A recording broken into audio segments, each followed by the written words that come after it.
दोस्तों, समय के बारे में कहा गया है कि ये कभी किसी के लिए नहीं रुकता है, हमेशा आगे बढ़ता ही चला जाता है। हमेशा गतिमान रहने वाले इस समय में कभी किसी को लगता है कि उसका अच्छा समय चल रहा है तो किसी को लगता है कि उसका बहुत खराब समय चल रहा है। लेकिन क्या आप जानते हैं कि सफल आदमी वही होता है जिसे जीवन में हर समय का सदुपयोग करना आता हो। खास बात यह है कि हर आदमी के जीवन में उतना ही समय होता है जितना आपके पास है। ऐसे में समय को बर्बाद करने की भूल कर भी कोशिश न करें, क्योंकि जो उसे बर्बाद करता है समय उसे खुद बर्बाद कर देता है। जबकि इसके विपरीत यदि आप समय का महत्व जानते हैं तो निश्चित रूप से आपका जन्म किसी जीवन में कुछ बड़ा करने के लिए हुआ है। समय का सही तरीके से प्रबंधन करने वाले लोग ना केवल अपने लिए बल्कि अपने परिवार, समाज और देश के लिए भी योगदान करते हैं। इससे पहले कि आप इस कहानी में खो जाएं, इसलिए चैनल पर नए हैं तो चैनल को सब्सक्राइब करके इस वीडियो की रिच के लिए वीडियो को लाइक, शेयर और प्यारा सा कमेंट जरूर करें। तो चलिए समय के महत्व को एक कहानी के माध्यम से समझते हैं। एक समय की बात है, वन में स्थित एक आश्रम में एक ज्ञानी साधु रहते थे।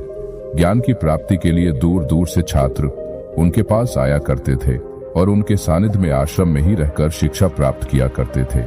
आश्रम में रहकर शिक्षा प्राप्त करने वाले छात्रों में से एक छात्र बहुत आलसी था, जिसका नाम मोहन था। मोहन को समय व्यर्थ करने और आज का काम कल पर टालने की बुरी आदत थी। साधु को इस बात का ज्ञान था, इसीलिए वे चाहते थे कि शिक्षा पूर्ण कर आश्रम से प्रस्थान करने के पूर्व वह आलस को छोड़कर समय का महत्व समझ जाए।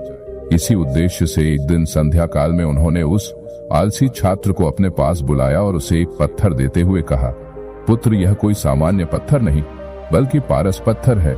लोहे की जिस भी वस्तु को यह छू ले वह सोना बन जाती है। मैं तुमसे बहुत प्रसन्न हूँ, इसलिए 2 दिनों के लिए यह पारस पत्थर तुम्हें दे रहा हूँ।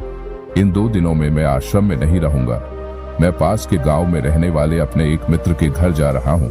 जब वापस आऊंगा तब तुमसे यह पारस पत्थर ले लूंगा। उसके पहले जितना चाहो उतना सोना बना लो। मोहन को पारस पत्थर देकर साधु अपने मित्र के गांव चले गए। इधर मोहन अपने हाथ में पारस पत्थर देख बड़ा प्रसन्न हुआ। उसने सोचा कि इसके द्वारा मैं इतना सोना बना लूंगा कि मुझे जीवन भर काम करने की आवश्यकता नहीं रहेगी और मैं आनंद पूर्वक अपना जीवन व्यतीत कर पाऊंगा। उसके पास 2 दिन थे। उसने सोचा कि अभी तो पूरे 2 दिन शेष हैं। ऐसा करता हूँ कि एक दिन आराम करता हूँ, अगला पूरा दिन सोना बनाता रहूंगा। इस तरह एक दिन उसने आराम करने में बिता दिया। जब दूसरा दिन आया तो उसने सोचा कि आज बाजार जाकर ढेर सारा लोहा ले आऊंगा और पारस पत्थर से छूकर उसे सोना बना दूंगा। लेकिन इस काम में अधिक समय लगेगा, इसलिए पहले भर पेट भोजन करता हूँ, फिर सोना बनाने में जुट जाऊंगा। पर पेट भर भोजन करते ही उसे नींद आने लगी। ऐसे में उसने सोचा कि अभी मेरे पास शाम तक का समय है, कुछ देर सो लेता हूँ, जागने के बाद सोना बनाने का काम कर लूंगा। फिर क्या था, वह गहरी नींद में सो गया। जब उसकी नींद खुली तो सूर्यास्त हो चुका था और 2 दिन का समय पूरा हो चुका था। साधु आश्रम लौट आए थे और उसके बाद साधु मोहन के पास गए और कहा, सूर्यास्त के साथ ही 2 दिन पूरे हो चुके हैं, तुम मुझे पारस पत्थर वापस कर दो।